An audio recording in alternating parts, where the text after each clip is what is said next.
अनन्याश्चिन्तयन्तो मां ये जनाः पर्युपासते तेषां नित्याभियुक्तानां योगक्षेमं वहाम्यहम्। भगवद गीता। भगवान श्री कृष्ण अर्जुन से कहते हैं, हे अर्जुन, तुम मेरा अनन्य भाव से चिंतन करो। अनन्याश्चिन्तयन्तो माम ये जनाः पर्युपासते। जो मेरा अनन्य भाव से चिंतन करते हैं, शरणागत होकर के मैं उनका योगक्षेम वहन करता हूँ। अर्थात योगक्षेम का मतलब है जो नहीं है उसको मैं दूंगा और जो है उसकी रक्षा करूंगा। अब जरा इस श्लोक पे हम लोग विस्तार से चर्चा करते हैं कि इस श्लोक का मतलब क्या है और इसके पीछे क्या फिलॉसफी है। हम लोग बचपन से ही ये देखते हैं कि अपने बच्चे को हम पढ़ा रहे हैं, अपने परिवार का भरण पोषण करते हैं, मेहनत करके एक नौकरी मिल जाती है, मकान बनवाते हैं, गाड़ी, अर्थात अनेक प्रकार की धन संपत्ति, सुख सुविधाएं इत्यादि हम लोग इसलिए चाहते हैं ताकि हमको जीवन में सुख मिले और आनंद मिले। हम धन इसीलिए चाहते हैं कि हमको जीवन में आनंद मिले, जीवन में सुख मिले। धन में कोई सुख नहीं है, लेकिन धन हमारे लिए सुख का एक साधन है। इसी प्रकार से परिवार है, स्वास्थ्य है, अच्छे रिलेशंस हैं, सारी चीज़ें हम सिर्फ इसलिए चाहते हैं कि हमको जीवन में आनंद मिले। हम दुख नहीं चाहते हैं, हम आनंद चाहते हैं। तो भगवान ये कहते हैं कि तुम मेरा केवल और केवल तुम मेरा अनन्य भाव से चिंतन कर, मैं तुझे सब दे दूंगा। अब ये बात बड़ी ही अटपटी लगती है कि भगवान का चिंतन करने से सब कैसे मिल जाएगा। आम आदमी ये सोचेगा कि भगवान का चिंतन करने से ये सब चीज़ें कैसे मिल सकती, तो कोई बात समझ में आती नहीं है। लेकिन भगवान का चैलेंज है कि अगर मैं कह रहा हूँ तो इसको मान। अब आप इस पे जरा इस श्लोक के रहस्य पे विचार कीजिए। कोई छोटा बच्चा पढ़ाई करता है या नहीं करता है, ये किस बात पर डिपेंड करता है? ये उसके मन पर डिपेंड करता है। आजकल के बच्चे अगर मन होगा तो पढ़ेंगे और अगर मन नहीं होगा तो नहीं पढ़ेंगे। एक परिवार में ये देखा गया है कि दो बच्चे होते हैं, एक का पढ़ने में मन लगता है, एक का नहीं लगता है। ये क्या रहस्य है? एक ही तरह का वातावरण है, एक ही माता पिता हैं, एक ही भोजन कर रहे हैं, एक ही तरह का जल, एक ही तरह की वायु, सब वातावरण सेम है, लेकिन एक लड़का या एक लड़की आईएएस बन जाती है और दूसरा जो बच्चा है वो कुछ नहीं कर पाता है, वो ज़िंदगी भर परेशान रहता है। ये क्या है? इसका मतलब कि हम जो कर रहे हैं इस पे पूरा हमारा नियंत्रण नहीं है। हम कहीं ना कहीं भाग्य के हाथों मजबूर हैं।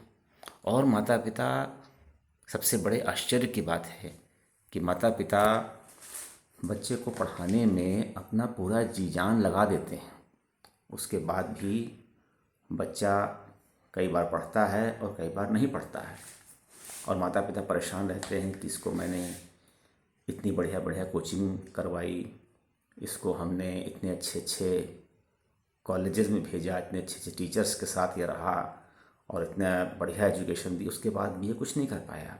वहीं एक गरीब का बच्चा आईआईटी निकाल लेता है, आईआईएम में चला जाता है। तो कहने का ये मतलब है कि सब खेल बुद्धि का और सब मन का है। अगर भगवान किसी को बुद्धि दे दें, उसके मन में शक्ति दे दें और उसको प्रेरणा दे दें तो वो कुछ भी कर सकता है। ये बात सिद्ध है और इसको हमको मानना चाहिए। अर्थात भगवान ही हर कार्य के प्रेरक हैं और भगवान ही सारे जो भी कार्य संपन्न होते हैं उनकी कृपा से, उनकी इच्छा से ही होते हैं। अब प्रश्न ये है कि भगवान के तो सभी बच्चे हैं, भगवान किसी पर कृपा करते हैं, किसी पर नहीं करते हैं, ऐसा क्यों? तो मित्रों, उसका कारण ये है कि हमारी बुद्धि, चाणक्य ने कहा है कि हमारी जो बुद्धि है ये भाग्य के अधीन होती है। हमने पूर्व जन्म में, पूर्व काल में कैसे कर्म किए हैं, उसी के अनुसार हमारा प्रारब्ध, हमारा संचित कर्म बनता है, हमारा भाग्य बनता है। और हमें इस जीवन में क्या बनना है, ये सब पहले से डिसाइड हो चुका है। हमारी छोटी सी चिप लगी हुई है, हमारा जिसको डीएनए बोलते हैं, उसमें सब कुछ लिखा हुआ है और हम उसी दिशा में पूर्व निर्धारित कार्यक्रम के अनुसार हम चलते हैं और हमको उसी के अनुसार चलना पड़ता है और सब कार्य उसी के अनुसार सिद्ध होता है। तो अब ये प्रश्न है कि फिर क्या हम अपने भाग्य को नहीं बदल सकते? हम अपने जो पहले से लिख गया है, जब कुछ हो ही नहीं सकता है तो हमें कर्म करने की क्या आवश्यकता है? नहीं। भगवान कहते हैं कि अगर तू मेरी शरण में आ गया और तूने पूर्व काल में कोई भी कर्म किए हों, अच्छे अथवा बुरे, तो मेरी शरण में यदि तू आ जाता है और मेरा चिंतन करता है, मेरे शरणागत हो जाता है, मुझसे प्रेम करता है और मैं अपने सारे कर्म मुझे समर्पित कर देता है, तो मैं तुझे क्षमा कर दूंगा और तुझे शुद्ध कर दूंगा, पवित्र कर दूंगा, और जो तू चाहेगा उसको मैं कर दूंगा। क्योंकि भगवान सत्य संकल्प हैं, भगवान परम दयालु हैं और भगवान हमारी सहायता करना चाहते हैं। ये हम ही हैं जो हम भगवान से कटे हुए हैं और हम भगवान से दूर हैं। हम स्वयं अपना कल्याण नहीं चाहते हैं। भगवान तो कहते हैं तुम मेरे पास आओ, मैं तुम जो कहोगे मैं तुमको दे दूंगा।